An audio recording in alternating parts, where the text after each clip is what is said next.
Hi friends, welcome to them flavours. இன்றைக்கி பார்த்தீங்கன்னா ரொம்ப சூப்பரான ஒரு ஹோட்டல் ஸ்டைல் பன்னீர் பட்டர் மசாலா தான் நம்ம செய்ய போகிறோம். அதுக்கு ரொம்ப முக்கியமான ஒரு இன்க்ரீடியன்ட் பார்த்தீங்கன்னா பால் தான். பால் வந்து நல்ல க்ரீமியான ஒரு மில்க் வந்து எடுத்துக்கோங்க. பாலில் வந்து முக்கியமாக ஆடை இருக்கணும். ஸோ ஆடையோட ஒரு கப் பால் வந்து எடுத்துக்கலாம். இப்போ இந்த சூப்பரான ஒரு ஹோட்டல் ஸ்டைல் பன்னீர் பட்டர் மசாலா எப்படி செய்கிறதுங்கிறத வாங்க வீடியோக்குள்ளே போய் தெரிஞ்சுக்கலாம். ஃபஸ்ட்டு அதுக்கு அடுப்பில் ஒரு பேன் வச்சுக்கோங்க. பேன் சூடானதும் அதில் ஒரு 2 டேபிள் ஸ்பூன் எண்ணெய் விட்டுக்கோங்க.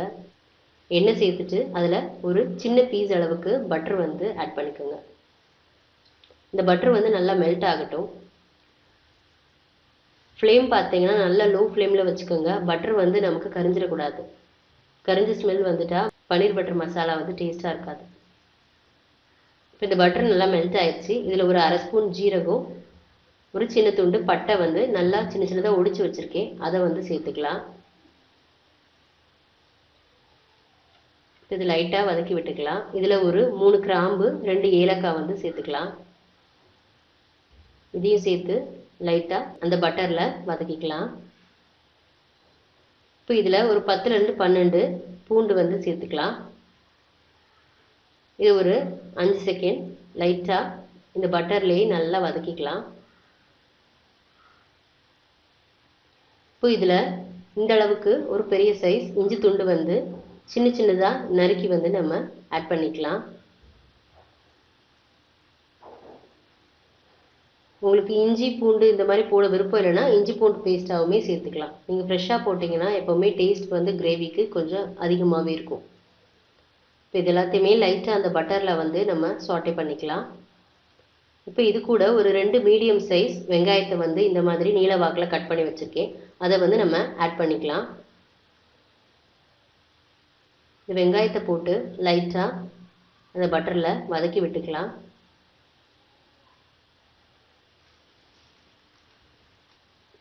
இப்போ இந்த வெங்காயம் வதங்கிறதுக்கு கொஞ்சமாக ஒரு அரை ஸ்பூன் போல் உப்பு சேர்த்துக்கலாம். என்னோடய ஸ்பூன் ரொம்ப சின்ன ஸ்பூன், அதனால நான் அரை ஸ்பூன் சொல்கிறேன். இந்த வெங்காயம் நல்லா சாஃப்ட் ஆகணும், லைட்டாக கலர் மாதிரி சாஃப்ட் ஆகணும்.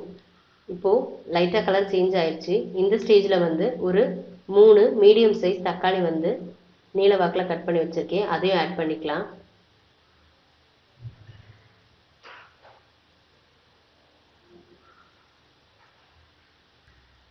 தக்காளியும் சேர்த்துட்டு நம்ம அதை லைட்டாக வதக்கி விட்டுக்கலாம்.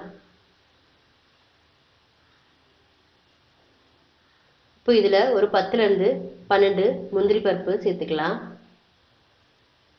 முந்திரி பார்த்தீங்கன்னா எந்த ஒரு கிரேவிலையுமே நம்ம முந்திரி சேர்த்து நம்ம கிரேவி ரெடி பண்ணும்போது அந்த கிரேவி எப்போவுமே ரொம்ப ரிச் டேஸ்ட் கொடுக்கும்.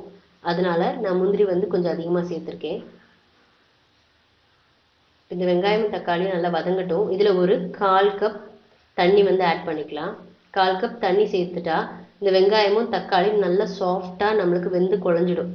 தண்ணி அதுக்காக தான் வந்து சேர்க்குறோம். இப்போ நம்ம இதை ஒரு மூடி போட்டு இந்த தண்ணியெல்லாம் வத்தட்டும், அது வரைக்கும் வேக வச்சுக்கலாம். இப்போ பார்த்தீங்கன்னா நம்ம விட்டுருந்த தண்ணி எல்லாமே நல்லா வத்திருச்சு. பாருங்கள், சுத்தமாக தண்ணி இல்லை. இப்போ பார்த்தீங்கன்னா இந்த ஸ்டேஜில் நம்மளோட வெங்காயம் தக்காளி நம்ம சேர்த்துருந்த எல்லாமே வந்து நல்லா சாஃப்டாக வெந்திருக்கும். இந்த மிக்சர் நல்லா ஆறட்டும். இதுதான் வந்து பன்னீர் பட்டர் மசாலாவுக்கு பேஸ். ஸோ இது நல்லா ஆறின உடனே கூல் ஆனதுக்கு அப்புறமா நீங்கள் வந்து அரைங்க. சூட்டோட அரைச்சிடாதீங்க, தெரிச்சிரும் மிக்சி ஜாரில் சூடோட போட்டால். இது ஒரு சின்ன டிப், எப்பவுமே சூடாக எந்த பொருளுமே மிக்சி ஜாரில் அரைக்காதீங்க. ஸோ இந்த அளவுக்கு க்ரீமியாக வந்து நம்ம வதக்கின எல்லாத்தையுமே வந்து அரைச்சி எடுத்துக்கோங்க. இந்த கன்சிஸ்டன்சியில் தான் இருக்கணும் நம்மளோட மிக்சர்.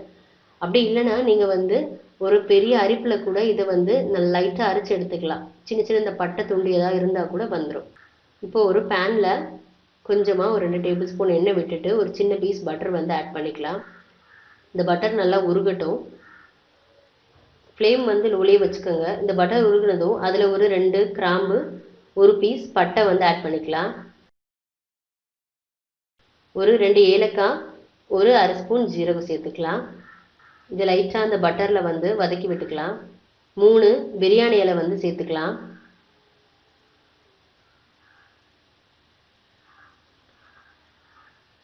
இதில் ஒரு அரை ஸ்பூன் போல் இஞ்சி பூண்டு பேஸ்ட் வந்து சேர்த்துக்கலாம். இஞ்சி பூண்டு பேஸ்ட் வந்து பச்சை வாசனை போகிற வரைக்கும் லைட்டாக வதக்கிக்கலாம். இப்போ இதில் சிவப்பு மிளகாய் தூள் வந்து ஒரு அரை ஸ்பூன் சேர்த்துக்கலாம். காஷ்மீரி ரெட் சில்லி பவுடர் வந்து இருக்குன்னா நீங்கள் அதை ஆட் பண்ணிக்கோங்க.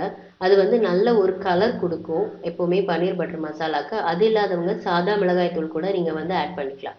ஒரு அரை ஸ்பூன் மிளகாய் தூள் சேர்த்துட்டு இந்த மிளகாய் தூளை நல்லா கிளறி விட்டுக்கலாம். இந்த மிளகாய் தூள் பார்த்தீங்கன்னா கரிஞ்ச வாசம் அடிச்சிடக்கூடாது. இந்த மிளகாய் தூள் சேர்த்த உடனே ஒரு செகண்ட்லேயே நீங்கள் வந்து ரெடி பண்ணி வச்சிருக்க பேஸை வந்து இதில் கொட்டிடணும். இல்லைன்னா மசாலா வந்து கரிஞ்ச வாடை அடிச்சிடும். இப்போ இந்த அரைச்சி வச்சிருக்க மிக்சரை இது கூட சேர்த்துட்டு இதை நல்லா நம்ம வந்து வதக்கி விட்டுக்கலாம். நல்லா விடாமல் இந்த மாதிரி மிக்ஸ் பண்ணுங்க. இதை ஒரு 1/4 ஸ்பூன் மஞ்சத்தூள், அரை ஸ்பூன் தனியாத்தூள், ஒரு அரை ஸ்பூன் கரம் மசாலா சேர்த்துக்கலாம். இப்போ தேவையான மசாலா பொருட்கள் எல்லாமே நம்ம சேர்த்தாச்சு. இது பார்த்தீங்கன்னா ஆப்ஷனல் தான். பன்னீர் மசாலா வந்து கடையிலே கிடைக்கும் இந்த பிராண்ட். ஸோ நீங்கள் இது வேணும்னா வாங்கிக்கலாம். இது இருந்துச்சுன்னா ஒரு அரை ஸ்பூன் போல் சேர்த்துக்கோங்க. இது பார்த்தீங்கன்னா டோட்டலி ஆப்ஷனல் தான். கண்டிப்பாக சேர்க்கணும்னு கிடையாது. இருந்துச்சுன்னா சேர்த்துக்கோங்க, இல்லைன்னா நீங்கள் விட்டுடலாம். ஸோ இதையும் சேர்த்துட்டு இந்த மசாலாவோட பச்சை வாசனை எல்லாமே போகிற வரைக்கும் அந்த மிக்சரை நல்லா வதக்கி விட்டுக்கோங்க. இது பார்த்தீங்கன்னா மிக்ஸி ஜார் லைட்டாக அலசி எடுத்த தண்ணி வந்து ஒரு அரை கப் எடுத்திருக்கேன். இந்த தண்ணியை கொஞ்சம் கொஞ்சமாக விட்டுட்டு நம்ம அந்த மிக்சரை கிளறி விட்டுட்டே இருக்கணும். நம்ம ஊற்றின தண்ணி வத்த நம்ம வந்து மிச்ச தண்ணியை வந்து ஊற்றணும். நம்ம அரைச்சி வச்சிருக்க இந்த பேஸ் வந்து நல்லா வத்த தான் நம்மளுக்கு வந்து அந்த கிரேவியில் வந்து டேஸ்ட் இருக்கும். வத்த நம்ம அந்த ஆயில் வந்து அதுலேருந்து பிரிஞ்சு வரும். ஸோ இந்த மாதிரி லைட்டாக தெறிக்கும். ஸோ கொஞ்சம் கவனமாக இந்த ஸ்டெப்பு வந்து பண்ணுங்கள். நம்ம அந்த தண்ணியை வந்து ஊற்றி இதை வந்து நல்லா மிக்ஸ் பண்ணி விட்டுக்கலாம். நம்ம எடுத்துருக்க அரை கப் தண்ணியுமே 3 தடவை பிரித்து 3 டைம் நல்லா ஊற்றி அந்த தண்ணி வற்றின உடனே திருப்பியும் அடுத்த தடவை தண்ணியை விடுங்க. இந்த மாதிரி ஒரு 3 பேட்சாக வந்து 3 தடவையாக அந்த தண்ணியை விட்டு நம்ம இந்த மசாலாவை கிரேவியை வந்து நல்லா திக்காக்கிக்கலாம். இப்போ இதை ஒரு மூடி போட்டு மூடி வச்சுக்கலாம். இதில் இருக்கிற எண்ணெய் வந்து நமக்கு பிரிஞ்சு வரணும். இந்த மாதிரி தெறிக்கும். ஸோ ஓப்பன் பண்ணும்போது நீங்கள் சிம்மில் வச்சு எப்போவுமே வந்து யூஸ் பண்ணுங்கள். கையில் வந்து தெறிக்கும். அது நம்ம சேர்த்துருக்க மசாலா வந்து இந்த மாதிரி நம்ம மிக்ஸ் பண்ணும்போது நல்லா இந்த மாதிரி ஏர் பபிள்ஸாக வந்து நல்லா கொதிக்கும். ஸோ அதனால் கொஞ்சம் கவனமாக இந்த ஸ்டேஜில் லோ ஃப்ளேமில் வச்சு யூஸ் பண்ணுங்கள். இப்போ இதில் தேவையான அளவுக்கு மிச்ச சால்ட் வந்து நம்ம ஆட் பண்ணிக்கலாம். இப்போ பார்த்தீங்கன்னா அந்த எண்ணெய் நல்லா பிரிஞ்சு அந்த கிரேவி வந்து நல்லா திக்கான ஒரு கன்சிஸ்டன்சியில் இருக்குது. ஸோ இந்த பதம் தான் நமக்கு வேணும். இதை விட நல்லா எண்ணெய்லாம் பிரிஞ்சு வர வரைக்கும் கூட நீங்கள் இந்த கிரேவியை வற்ற விடலாம். இப்போ இதில் நம்ம வந்து எடுத்து வச்சுருக்க 1 கப் நல்ல க்ரீமியான பாலை வந்து ஆடையோடு சேர்த்துக்க போகிறோம்.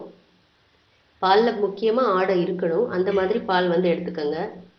இதை பால் ஊற்றி அதே போல் தான் தண்ணி ஊற்றி நல்லா அந்த மிக்சர் திக்கானதும் திருப்பியும் அடுத்த பேட்ச் பாலை வந்து நம்ம இதில் ஊற்றிக்கலாம். ஆல்ரெடி ஒரு பாதி பால் ஊற்றிருந்தேன். மிச்ச பாதி பாலையும் நம்ம வந்து ஊற்றிடலாம். இப்போ 1 கப் பால் வந்து நம்ம இதில் சேர்த்துட்டோம். இது நல்லா நம்ம வந்து கலந்து விட்டுக்கலாம். பால் சேர்த்த உடனே பார்த்தீங்களா நல்ல ஒரு க்ரீமியான ஒரு டெக்ஸ்சர். அது பார்க்கவே ரொம்ப அழகாக இருக்குது. ஸோ இந்த மாதிரி ஒரு க்ரீமியான டெக்ஸ்சர் வர வரைக்கும் நல்லா கிண்டிக்கோங்க.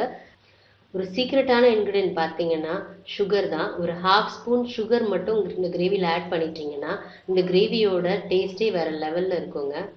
ஸ்பைஸ் வந்து சேர்க்கும்போது ஒரு அரை ஸ்பூன்லேருந்து 3/4 ஸ்பூன் வரைக்கும் நீங்கள் மிளகாய் தூள் சேர்த்துக்கலாம். காரம் அதிகமாக சேர்க்கும்போது இந்த இனிப்பு போடும்போது அந்த காரத்தையும் தூக்கி கொடுக்கும். நல்லா டேஸ்ட்டாகவும் இருக்கும். இந்த பட்டர் வந்து ஆப்ஷனல் தான். ஒரு 1/4 ஸ்பூன் பட்டர் வந்து லைட்டாக கடைசியாக சேர்த்துக்கலாம். நல்ல ஒரு க்ரீமியான ஒரு டெக்ஸ்சர் வந்து நமக்கு அந்த பட்டர் கொடுக்கும். ஒரு 5 செகண்ட் இதை வந்து மூடி வச்சுக்கலாம். இப்போ பார்த்தீங்கன்னா நல்லா அந்த எண்ணெய்லாம் பிரிஞ்சு வந்து மசாலா நல்லாவே குக் ஆயிடுச்சு. ஸோ இந்த ஸ்டேஜில் நம்ம வந்து பன்னீரை வந்து ஆட் பண்ணிடலாம். பன்னீரை வந்து சின்ன சின்ன க்யூப்ஸாக நான் வந்து கட் பண்ணி எடுத்து வச்சுருக்கேன். இதை வந்து ஆட் பண்ணிக்கலாம். இந்த பன்னீர் சேர்த்ததுக்கு அப்புறமா லைட்டாக ரொம்ப ஜென்டிலாக வந்து மிக்ஸ் பண்ணுங்கள். கடகடன்னு கிண்டிட்டிங்கன்னா பன்னீர் வந்து உடஞ்சிடும். மெல்லமாக கிளறி விட்டுட்டு இதை ஒரு 2 நிமிஷத்துலேருந்து 3 நிமிஷம் போல் நீங்கள் வந்து குக் பண்ணால் போதும். கசூரி மேத்தி இலைகள் இருந்தால் அதை வந்து நல்லா கையில் வச்சு க்ரஷ் பண்ணிவிட்டு அதையும் ஆட் பண்ணிக்கலாம். கசூரி மேத்தி இலைகள் இல்லை அப்படின்னு நினச்சிங்கன்னா நீங்கள் வந்து கொத்தமல்லி தழையை கூட சேர்த்துக்கலாம். இப்போ இதை ஒரு 2 நிமிஷம் போல் நம்ம மூடி வச்சிடலாம். ஸோ ஃப்ரெண்ட்ஸ், நம்மளோட சூப்பரான ஹோட்டல் ஸ்டைல் பன்னீர் பட்டர் மசாலா வந்து ரெடி ஆயிடுச்சு.